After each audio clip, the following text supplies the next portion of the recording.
जी अस्सलाम वालेकुम। यासीन आपके साथ हाजिर है मॉर्निंग ब्रीफिंग में। आज सबसे पहले ये कि संडे नाइट को जो मैं मार्केट प्रीव्यू के हवाले से आपके साथ हाजिर होता हूँ। आज संडे नाइट को मैंने कोई क्लिप शेयर आपके साथ नहीं की और कोई यूट्यूब पे मैंने कोई इन्फॉर्मेशन आपके साथ शेयर नहीं की। उसकी वजह सिर्फ ये थी क्योंकि हफ्ता इतवार, जैसे मैं आपको हमेशा कहता हूं कि हफ्ता इतवार कोई ऐसी इंपॉर्टेंट इवेंट होता है जिसका इम्पैक्ट जो है मंडे मार्केट ओपनिंग पर होता है। तो मंडे को जो मार्केट खुलने वाली थी या हफ्ता इतवार, हमारे पास कोई ऐसी इंपॉर्टेंट खबर नहीं थी कि जिसके हवाले से मैं आपके साथ हाजिर होता और मैं आपको बताता कि जनाब मंडे को मार्केट में ये कुछ होने वाला है, सिवाय वही पुरानी खबरें जो कि पिछले तकरीबन 2 हफ्तों से चल रही हैं। और 2 हफ्तों से सबसे ज्यादा जो इंपॉर्टेंट हमारे पास जो बाज़गश्त होती रही, जो जिसके पीछे हम जो है वो लगे रहे और देखते रहे कि इसका इम्पैक्ट मार्केट पे क्या पड़ रहा है, वो 2 इवेंट थे। एक तो कोरोना वायरस के हवाले से पूरी दुनिया में जो एपिडेमिक फैलता हुआ दिखाई दे रहा है, उस पर बहुत ज्यादा खबरें पिछले 2 हफ्ते से चल रही हैं। और पिछले हफ्ते जो सबसे इंपॉर्टेंट हमारे पास इवेंट था, वो सेनेट में डोनाल्ड ट्रंप साहब की इंपीचमेंट के हवाले से उनको क्लीन चिट मिल गई और वो जीत गए और नैन्सी पेलोसी या डेमोक्रेट्स हार गए और वो 67 वोट हासिल ना कर सके, जिस बेस पे ये कहा जा रहा था कि जनाब डोनाल्ड ट्रंप साहब को उनकी कुर्सी से हटा दिया जाएगा। और मैं पिछले तकरीबन कई महीनों से, 3-4 महीनों से मैं आपसे यही कहता चला आ रहा हूं कि जनाब डोनाल्ड ट्रंप के हवाले से जो भी सिलसिले चल रहे हैं, चाहे वो रॉबर्ट मुलर की इन्वेस्टिगेशन की इंक्वायरी हो या फिर इम्पीचमेंट के हवाले से जो सिलसिला नैन्सी पेलोसी ने रवा रखा और ये कहा कि जनाब ट्रंप साहब ने अपनी लाइन को क्रॉस किया है और उन्होंने यूक्रेन के प्रेसिडेंट को फोन किया और यूक्रेन के हवाले से जो भी सिलसिला उन्होंने किया, या यूक्रेन को उन्होंने जो एड रोकी थी, जो कि 391 मिलियंस ऑफ डॉलर की जो एड उनको देनी थी यूक्रेन को, उन्होंने रोका। और ये कहा गया कि जनाब उन्होंने अपनी लाइन क्रॉस किया है। और ऑब्स्ट्रक्शन ऑफ कांग्रेस और अब्यूज ऑफ पावर के हवाले से 2 आर्टिकल ऑफ इम्पीचमेंट उनके खिलाफ आए, लेकिन दोनों में उनको जो है नाकामी हुई नैन्सी पेलोसी को, और ट्रंप साहब उन दोनों इम्पीचमेंट आर्टिकल ऑफ इम्पीचमेंट में जीत गए और जनाब वो सिलसिला हमेशा के लिए खत्म हो गया। अब ये कहा जा रहा है कि जनाब ट्रंप साहब जो है और मजबूती के साथ जो नवंबर 3 2020 को इलेक्शन होंगे उसमें वो मजीद 4 सालों के लिए जीतते हुए दिखाई दे रहे हैं। ये बातें हो गई और इस पे मार्केट ने पॉजिटिव रिएक्शन भी दिया। और इसके साथ ही जो दूसरी जो हमारे पास सबसे इंपॉर्टेंट खबरें पिछले 15-20 दिनों से चल रही है, वो है चाइना में फैले हुए कोरोना वायरस एपिडेमिक।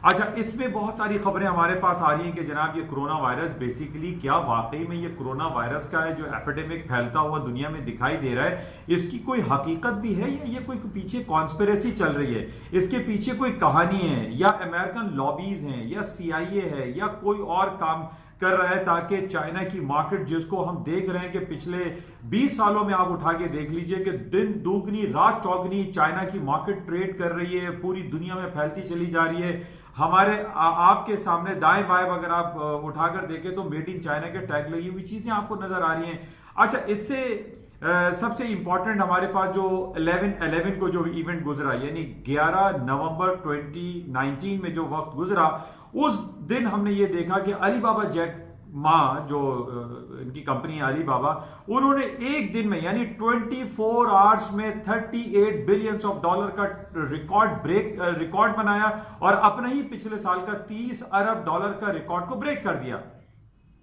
और ये सारा काम हुआ सिर्फ 24 घंटों में। अच्छा, इसके 11 नवंबर के बाद हमारे पास जो अमेरिका में सबसे बड़ा इवेंट आ रहा था वो था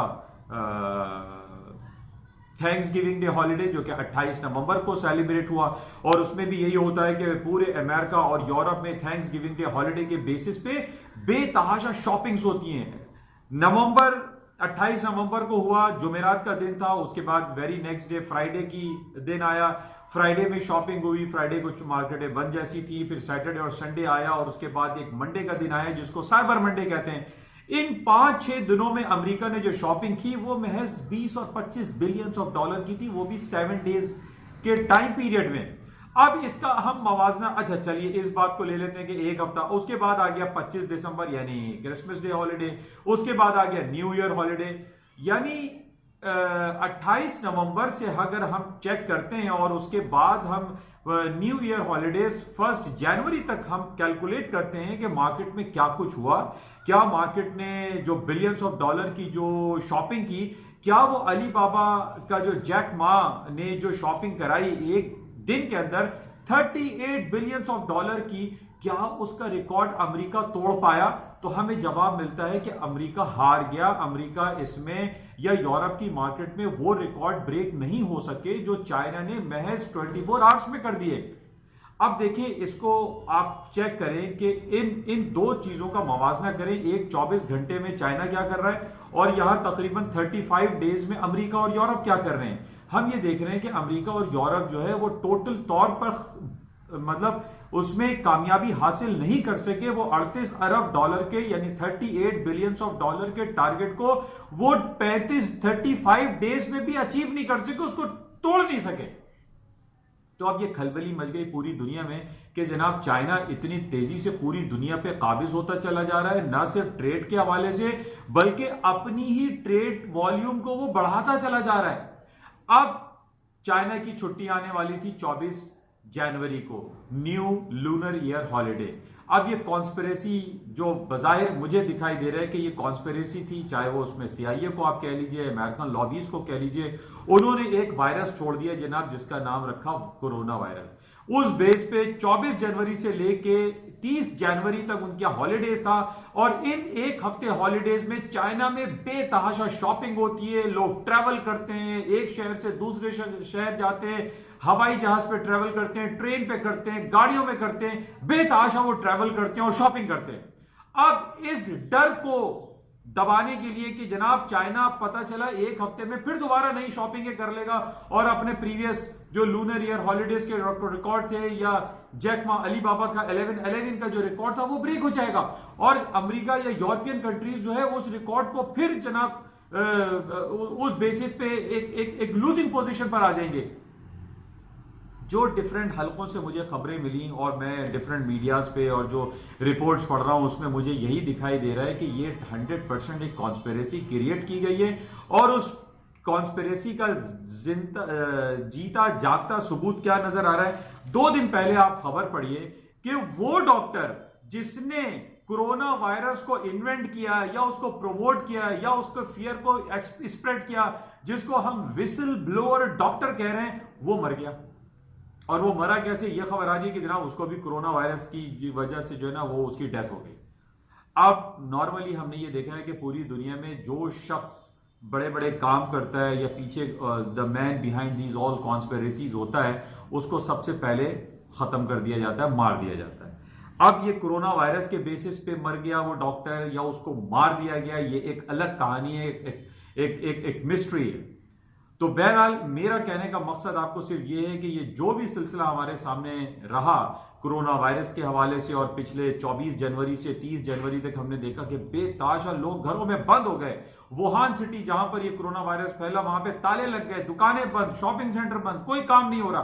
अब हालांकि वो बिलियंस ऑफ डॉलर की जो टारगेट जो उनको शॉपिंग करनी थी वो भी नहीं हो सकी, लोग ट्रैवल नहीं कर सके जिसकी वजह से क्रूड ऑयल की जो इन्वेंट्री थी उसमें इजाफा हो गया और तेल की कीमतें $49 तक आ गई। कहां 66 कासिम सुलेमानी के दौर में, यानी सिर्फ 20-25 दिनों में मार्केट जो है $15-16 तेल की गिर गई। और ये सारी पीछे कहानियां चलती रही। स्टॉक मार्केटें रेटल डाउन हो गई, S&P डाउ जोन्स गिर गए। उसके बाद मार्केट जब एक्सटेंडेड हॉलीडेज जो चाइना का खत्म हुआ उसके बाद देखा हमने स्टॉक मार्केट नए हाई बनाने शुरू कर दिए और तारीख की नई बुलंदियों को छूना शुरू कर दिया। बहरहाल ये चैप्टर क्लोज हो गया। पिछले हफ्ते को यानी पिछले फ्राइडे को एक बहुत इंपॉर्टेंट हमारे पास एक खबर आई और वो खबर ये थी कि जनाब अमेरिका की जो अनएम्प्लॉयमेंट रेट है वो इंक्रीज कर गया है, यानी 3.5% से 3.6% वो हो गया है, जबकि हमारे पास नॉन फॉर्म पेरोल की रिपोर्ट अच्छी आई थी। अच्छा, कई लोगों ने मुझसे पूछा कि भाई ये रिपोर्ट तो अच्छी आई है, मार्केट को ऊपर जाना चाहिए, S&P डाउ जोन्स नैस्डैक तो अपने नए लाइफ हाइज बनाने चाहिए थे। तो मैंने उन लोगों को ये कहा था कि देखिए इस तमाम चीजों को समझने की बहुत ज्यादा जरूरत होती है कि हमारे पास 2 पॉइंट्स होते हैं। एक अनएम्प्लॉयमेंट रेट होता है जिसकी अहमियत ज्यादा है और एक है non farm payroll. Non farm payroll और अनएम्प्लॉयमेंट को आप जब चेक करते हैं तो आप ज्यादा वेटेज जो देते हैं वो अनएम्प्लॉयमेंट रेट को देते हैं, आप नॉन फार्म पेरोल को नहीं देखते। इसमें परसेंटेज डिफाइन होती है। अब वो 3.5 से 3.6 हो गया। इसका मतलब है कि अमेरिका में बेरोजगारी में थोड़ा सा इजाफा हुआ जो कि नेगेटिव हो गया।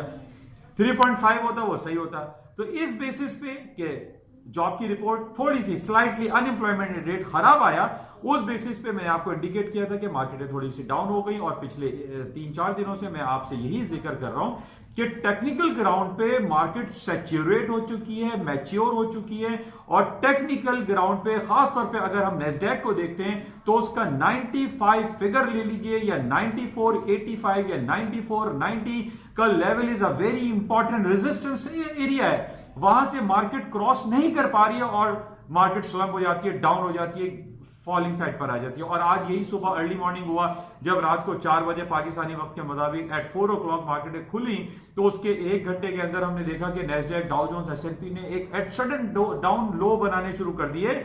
उसकी वजह यह है कि पूरी दुनिया में इस वक्त एक ही खबर चल रही है, वो ट्रम्प वाला कहानी तो खत्म हो गई। अब फियर फैक्टर ये चल रहा है कि जनाब वो कोरोना वायरस अब वो यूरोप में फैल रहा है, तो चाइना में फैल रहा है, अमेरिका में 2 केसेस पाए गए, तो अरब कंट्रीज में भी 2-3 केसेस पाए जा रहे हैं, उसको जो ना बेहतर करने की कोशिश कर जा रही है। अब लोगों के अंदर फियर फैक्टर बढ़ रहा है, और इसमें सबसे इंपॉर्टेंट जो लोगों के अंदर कॉन्स्पिरेसी जहन में आ रही है कि वो कोरोना वायरस का विसल ब्लोअर डॉक्टर मर गया या मार दिया गया। अब एक पॉइंट बड़ा इंपॉर्टेंट है जो कि पहले भी मैंने आपसे बताया था कि सन 2002, सन 2003 में एक और वायरस आया था जिसका नाम है SARS, SARS, severe acute respiratory syndrome. ये आया था 2002-2003 में, उसमें तकरीबन 800 लोग मारे गए, उनकी हलाकत हुई। अब यहां पर और लोगों को डराया जा रहा है कि जनाब सार्स जो 2002 और 2003 में आया था उसको क्रॉस कर गई, जो हलाकतें वो 800 को क्रॉस करके 810, 820 तक लोग पहुंच चुके हैं और मर चुके हैं। मैंने आपको पहले भी कहा था कि देखिए लोग यहां रोजाना हजारों की तादाद में, पाकिस्तान में 20-22 करोड़ की आबादी है, 22,000, 1,500 या 2-3 हजार लोग ऐसे ही मर जाते हैं। इंडिया में लोग हजारों, 20-25 हजार रोज मरते हैं। चाइना में 1.5 अरब की आबादी है, वहां 20-25 रोज मरते होंगे। तो अब यहां पर 100-200 या फिर ये अब मवाजना किया जा रहा है कि नहीं जनाब वो 800 लोग मरे थे सार्स में, यहां 811 मर गए, ये और ज्यादा खतरनाक है। देखिए जब तक आप डराएंगे नहीं तो काम नहीं बनेगा।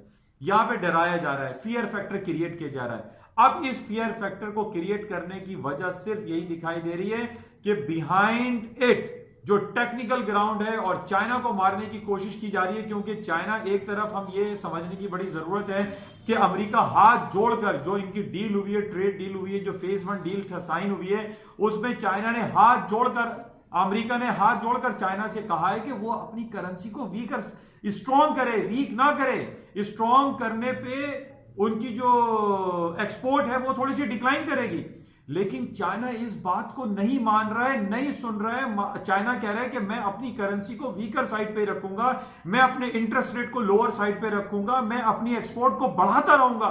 अमेरिका की कोई बात चाइना मानने को राजी नहीं दिखाई दे रहा है।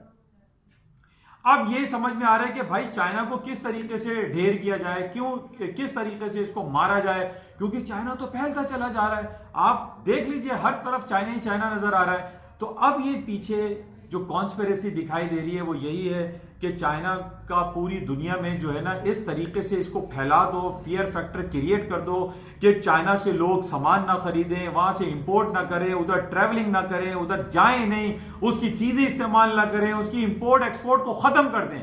ये बेसिकली सारी कॉन्स्पिरेसी क्रिएट की जा रही है अगेंस्ट चाइना, और ये पीछे अमेरिकन ही लाजमी तौर पर ये काम कर रहा होगा। क्योंकि उसकी वजह सिर्फ और सिर्फ हमें यही दिखाई दे रही है कि जो भी इनकी जो डील हुई, जो फेज 1 डील साइन हुई है, वो इतनी ऑथेंटिक नहीं है। इसको अमेरिका या चाइना इस बात को समझते हैं कि ये इन लॉन्गर पीरियड में ये डील नहीं चलेगी। अब डील जब नहीं चल रही और अमेरिका की कोई बात जो है चाइना मानने को राजी नहीं हो रहा है, तो अमेरिका के पास सिर्फ यही एक टूल रह जाता है कि चाइना के अंदर इतना फियर फैक्टर क्रिएट कर दो कि उसका सामान मार्केट में ना बिके, लोग उससे इंपोर्ट ना करें, चाइना का एक्सपोर्ट जो है वो डिक्लाइन कर जाए। और इसके साथ ये तो हो रहा है, लेकिन अब मैं आपको ये बता देता हूं कि इसका जो सही मानों में इफेक्ट आएगा, नेगेटिव इफेक्ट आएगा, वो 1 अप्रैल के बाद आएगा। उसकी वजह यह है कि ये कोरोना वायरस का जो ड्रामा रचाया जा रहा है ये जनवरी, फरवरी और मार्च तक चलेगा। और जनवरी, फरवरी, मार्च में हम ये देखेंगे डिफरेंट कंपनीज की जो अर्निंग रिपोर्ट है वो खराब आएंगी, मार्केट में जो है वो फॉलिंग क्रिएशन होगी। अभी हम ये देख रहे हैं कि अमेरिका की जो पूरी स्टॉक मार्केट है वो हायर साइड पे क्यों जा रही है, क्योंकि सन 2019 का जो फोर्थ क्वार्टर था उनकी रिपोर्टें बड़ी अच्छी आ रही हैं, उनके बैलेंस शीट, उनकी स्टेटमेंट, उनका ईपीएस, उनके रेवेन्यू जनरेशन, उनकी सारी चीज, उनकी मार्केट कैपिटलाइजेशन बढ़ती चली जा रही है। ये डिक्लाइन कब होंगी? 1 अप्रैल के बाद, जब फर्स्ट क्वार्टर 2020 का रिजल्ट आना शुरू होगा अर्निंग रिपोर्टों का सेकेंड क्वार्टर ऑफ 2020 में। तो ये बड़ा इंपॉर्टेंट है। बहरहाल अभी भी मैं इस बात पर लाजमी तौर पे कायम हूं कि स्टॉक मार्केट में मंदी लगती है। आज सुबह से आप पूरी दुनिया की स्टॉक मार्केट उठा के देख लीजिए, उसमें फॉलिंग साइड है, तकरीबन 80 to 90% पूरी दुनिया की स्टॉक मार्केट है फॉलिंग साइड पर है। और यही दिखाई दे रहा है कि कोरोना वायरस का फियर जितना ज्यादा बढ़ाया जाएगा उससे मार्केटें फॉल साइड पर आएंगी। अच्छा, इसके अगेंस्ट में क्या होगा? गोल्ड की कीमतों में इजाफा होगा। हमने हमेशा देखा है कि जब भी फियर फैक्टर होता है और स्टॉक मार्केटें नीचे की तरफ आती हैं तो उसके कॉन्ट्रेरी साइड पर हम गोल्ड एंड सिल्वर और प्रेशियस मेटल की मार्केटों को हायर साइड पे देखते हैं। और ये बहुत ज्यादा कवी इम्कानात हैं कि गोल्ड की मार्केटें, जो कि मैं काफी अरसे से आपसे कह रहा हूं कि 1550 या 1535 is a very important supporting level. Market बहरहाल अभी 1570 के करीब चल रही है, इसमें पोटेंशियल बहुत ज्यादा एग्जिस्ट करता है और गोल्ड की कीमतों में खातिर खा इजाफा दिखाई देता है अनटिल एंड अनलेस, जब तक 1535 का लेवल नीचे की तरफ ब्रेक नहीं हो जाता। तो मेरी रिकमेंडेशन आप तमाम लोगों को यही होगी कि गोल्ड की जहां भी आपको लोअर साइड पे मिले उसको बाय करें और आपके तमाम लॉसेस जो है वो 1535 के नीचे लगे हुए होने चाहिए। या अगर आप स्टॉप नहीं लगाते और मार्केट वीकली बेसिस पे या मंथली बेसिस पे 1535 के नीचे क्लोज होती है तो cut your all losses, cut your all long position, cut your all buy position and holding positions आप खत्म कर दीजिए, क्योंकि मार्केट देन कम डाउन हो सकती है 1535 के नीचे। बहरहाल ये बड़ा इंपॉर्टेंट लेवल है। इसके साथ ही क्रूड ऑयल की मार्केट है, आप देख रहे हैं 49.90 के पास अभी चल रही है। उसकी वजह मैं आपको बता चुका हूं कि जितना ज्यादा फियर फैक्टर क्रिएट किया जा रहा है अगेंस्ट चाइना, क्रूड ऑयल की कीमतें नीचे आएंगी क्योंकि इन्वेंट्रीज बढ़ती चली जा रही हैं, स्टॉक मार्केटें नीचे आएंगी और गोल्ड सिल्वर की कीमतों में खातिर खा इजाफा होगा। इसके साथ ही करेंसी में स्टर्लिंग और यूरो की जो अभी मार्केट चल रही है 1.28 और 1.29 के करीब स्टर्लिंग है, बाइंग अपॉर्चुनिटीज बनती है, बाय किया जा सकता है सर्टेन स्टॉप लगा के। 2850 2850 का स्टर्लिंग में स्टॉप लगा दीजिए या 900 के या 899 का 1.0899 का स्टॉप लगाइए यूरो में और बाय करने की कोशिश करें या चांस लें और माइट पॉसिबल के यूरो और स्टर्लिंग के मार्केट में थोड़ा सा पोटेंशियल आ जाए। बहरहाल ये इंपॉर्टेंट फैक्टर था जो आपके साथ मैंने शेयर किया। इंशाल्लाह राब्ते में रहेंगे और मजीद देखेंगे मार्केट में आज सारा दिन क्या होता है। लेकिन कोरोना वायरस का जो फियर फैक्टर है वो बढ़ता चला जा रहा है। अब ये बढ़ रहा है खुद ब खुद या पीछे कोई कॉन्स्पिरेसी है, इसको आप खुद चेक करें। इंशाल्लाह राब्ते में रहेंगे। मेरी आपसे आखिर में गुजारिश ये रहती है कि इस यूट्यूब चैनल को प्लीज सब्सक्राइब जरूर कीजिएगा। Thank you.